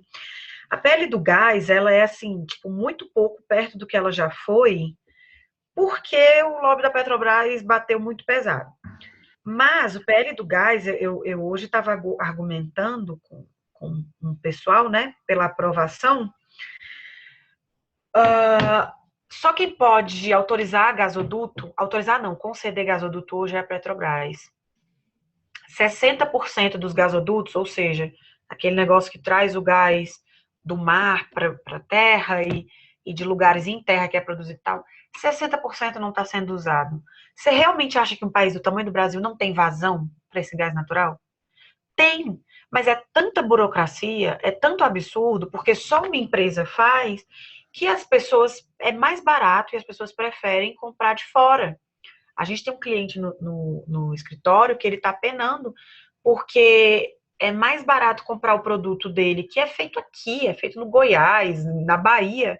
É mais fácil trazer de outro país em embarcação do que no Brasil, porque não tem gasoduto. Para construir gasoduto é uma burocracia, para levar em caminhão, que eles usam gás na produção do produto final deles. Então, e aí a gente volta também para o intervencionismo. Esse dedinho que a Petrobras bota no cano, cara. O cano que vai passar o gás. Tudo bem que é uma baita tecnologia e tal, não estou dizendo que não é nada. Mas não, a Petrobras está brigando para continuar sendo a dona desses canos. E aí, por causa disso, uma cadeia de indústrias eu tô lesa ainda, a Covid me deixou lesa. Uma cadeia de indústrias sofre porque a Petrobras decidiu que é dona do cano que passa o gás. E esse apego ao investimento estrangeiro vai nisso, entendeu? Assim, essa teoria de que não, eles vêm aqui só para roubar nossas coisas. Bicho, eles não vão roubar nossas coisas, eles vão pagar tributo, eles vão gerar emprego, eles vão trazer tecnologia que a gente não tem. E foi assim que a humanidade evoluiu, muito antes de existir o Estado. Falou esse As negócio tribos conversavam. do cano, aí eu lembrei. Nos Estados Unidos, se uma pessoa tem lá a sua terra, a sua casa, e ele dá uma furada lá e sai petróleo, o petróleo é dele. O dinheiro que ele vai conseguir com aquele petróleo é dele, porque está na propriedade dele. Se isso acontece aqui no Brasil, o fulaninho do interior, do Ceará, aqui do Ceará, ele fura lá para cavar um poço, acha petróleo na casa dele, na terra dele, pensa, eu vou ficar rico. Não, não vai, filho, porque o que está debaixo da terra é do Estado, não é seu. Exatamente, ele perde logo tudo para ficar esperto. E aí é isso. Não tem, porque não pode. Outra empresa não pode ir lá e explorar. Lá nos Estados Unidos, o cara vai furar um poço, achou petróleo, ele pode vender aquele petróleo para diversas empresas. E aqui no Brasil, não. Aqui no Brasil Exato. E essa centralização, né? A centralização da Petrobras é um negócio absurdo e eu acho que a gente não tem nem noção do tamanho do mal que isso faz, sabe? Assim, no país inteiro, para várias indústrias, para vários empregos que deixam de ser gerados, enfim, é um trem complicado. E se adequa perfeitamente. Inclusive, os países árabes, eles abriram, mas eles foram espertos. Eles abriram, eles absorveram, e aí depois mandaram todo mundo sair, estatizaram tudo. Não é legal fazer isso, não é legal fazer isso com o amiguinho, mas é porque ali é outra parada, né? Assim, são os sheiks, os emirs, ali envolve, inclusive, guerras enormes. Então, assim, se alguém for pesquisar e falar assim, ué, mas hoje tem muita coisa que é estatizada. Algumas foram estatizadas, mas assim, a estatização que eles fazem é sensacional. É assim, sai todo mundo, tá, mas eu posso levar... Não, fica. Engenheiro, pessoal que trabalha, fica, entendeu? Então eles ficam com o bom e mandam o ruim, o capitalista malvadão embora. Mas, por isso, se vocês forem pesquisar, em alguns países já é estatizado, mas não no modelo da Petrobras. Assim. É completamente absurdo. O modelo da Petrobras não existe. É ridículo. Só existe na PDVSA, que é a venezuelana, e eu acho que a gente sabe muito bem o que acontece, né? Quando você começa a controlar todos os gastos. Eu olhei aqui, Simone, no capítulo de Políticas e Ideias, a pergunta que eu selecionei que tinha aqui nesse capítulo do Matheus, eu já fiz para o Rodrigo. Perfeito. Então tá mais do que bem respondido, né? Que o Rodrigo fiz aqui no... Rodrigo é um monstro. Meu sonho é ele voltar aqui para Brasília, que a gente está precisando dele para trabalhar. Ele falou para mim que só dava mais uma pergunta, porque ele tinha outra reunião, aí eu resolvi fazer essa, porque... Não, e esse capítulo é sensacional, assim, por motivos óbvios, trabalho com política, eu acho que é o capítulo, inclusive, que eu entendi melhor. Mas se Rodrigo respondeu, tá mais respondido, né? Então, pronto, então acho pessoal. que temos... A Roberta falou que era bom a gente fazer isso mais de uma vez por mês. Impossível para mim. Eu acho muito difícil também, porque tá muito corrido para mim também. Nossa, tá impossível para mim aqui. Essa cidade não me deixa ter vida, não, gente. Tava trabalhando até agora. Mas a gente pode ir conversando no grupo, pode ir interagindo mais conforme vocês forem lendo, e a gente vai conversando. Eu vejo muito pouco, mas quando eu vejo, eu volto tudo. Se vocês quiserem mandar alguma coisa. Esse mês agora é o chamado da tribo, né? Eu só não vou poder puxar, porque para pegar eu vou ter que levantar e vocês vão ver minha calça de coelhinho, que eu tô de pijama da cintura para baixo. E tá frio aqui, eu tô de pijaminha. Mas o meu chamado da tribo tá ali do lado da cama. Estou empolgadíssima. É um livro que assim me conquistou. É um livro incrível e eu acho que você fez muito bem de colocar os 6 lições depois do chamado, porque os dois eles ajudam a engatinhar mesmo, né? A gente aprende o básico. O Chamado apresenta vários autores e pensadores do liberalismo, e acho que até um pouco dos conservadores tem ali, minha galera tá ali também. E ele apresenta o pensamento de cada um, que eu acho muito legal, que até que o povo não... As pessoas pensam que assim, a direita, o liberalismo só tem um jeito de pensar. Não, você vai desde os caras que eram brabos, tipo Popper, assim, até uma galera mais liberalzão, assim, mas tipo... Então, eu acho que vai ser muito, muito bom para quem quiser se inserir nesse pensamento, sabe? E também refutar, que eu tô vendo muita gente falando muita besteira por aí. A gente vai bater 1 a 1, vai ser muito bom. Eu estou pensando, ano que vem eu vou fazer esse clube mais estruturado, uma coisa mais estruturada, uma plataforma mais estruturada. Porque esse ano foi assim, tive uma ideia na quarta-feira, sexta-feira eu anunciei e pronto, pô, vamos lá. Então, ano que vem eu estou pensando em fazer uma coisa mais estruturada para mais gente, porque eu limitei para 20 pessoas, e aí tem 22 no clube e tal, para poder, ano que vem, fazer para mais gente. Esse ano vai ser um teste. E eu estava pensando em deixar as 6 lições e o Chamado da Tribo, os dois sempre como os 2 primeiros livros introdutórios do clube, entendeu? Eu acho bom, E aí legal. todos os outros 10 livros mudar. Só Mistura. Que os 2 primeiros, mas eu acho fundamental. Só que os 2 primeiros sendo sempre os 2, as 6 lições e o Chamado da Tribo. Como Eu acho uma ótima ideia, porque apresenta muito bem o pensamento, acho que uma das funções aqui. E, gente, na próxima falem mais, eu falo muito, mas eu gosto muito de escutar. Mas eu acho que o pessoal se assustou porque eu falei no grupo. É porque, assim, eu falei no grupo quando o Rodrigo estava aqui, eu falei pro pessoal que o pessoal mandasse as perguntas antes para poder ficar mais fácil a conversa com o Rodrigo, né? É porque o Rodrigo também fala muito. Não, e o Rodrigo tem um horário muito corrido. Ele tem uma agenda muito complicada. Realmente não dava para se estender isso. Não é um problema, é um fato, mas Sim, ele sempre sim. colabora da forma que pode, assim, porque o cara, ele é muito bom, ele é muito bom. Ele é muito atrapalhado, falei isso com o Yuri. Eu tive várias reuniões remarcadas com o Rodrigo na minha vida, mas o cara é muito... E gente boa, querido demais. É uma pena Mas, a gente então... ter tido... Como é que um cara desse não foi eleito, né? Não vou nem te falar, porque eu acho que é uma perda que Fortaleza nem imagina o tanto que perdeu. Aquela saudade do que a gente ainda não viveu. Mas, então, acho que por hoje podemos encerrar, já são quase 10 horas. Vamos... Eu vou ver como é que eu consigo fazer aqui para salvar esse aqui. Eu botei aqui. Tá. Eu vou me despedindo aqui, porque eu ainda tenho mais uma reuniãozinha hoje, porque, né? Ninguém mandou. Se eu fosse socialista, eu vivia de espoliação. Mas tem que entrar numa outra reuniãozinha aqui. Uma plaquinha, bora trabalhar porque eu não sou socialista. Pois é, tem uma que eu joguei para as 10, porque foi o horário que deu, mas com todo prazer. Então, começamos o mês do Chamado da Tribo, a gente já tem mais ou menos uma data, o Yuri vai, quando você quiser, enfim, publicar, a gente publica.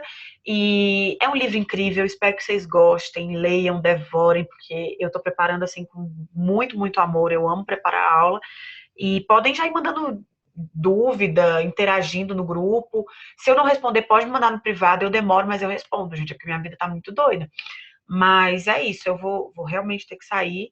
Um beijo, boa noite, Yuri. Muito obrigada de novo por me dar espaço para falar, que você sabe que é um trem que eu adoro. E, gente, tchau, boa noite para quem tá vendo gravado, para quem tá aqui no ao vivo. E a gente se fala, tá? Tchau, boa noite, Simone. Valeu. Gente, boa noite. Tchau, pessoal, boa noite. Vou encerrar por aqui. Até a nossa próxima aula. Valeu.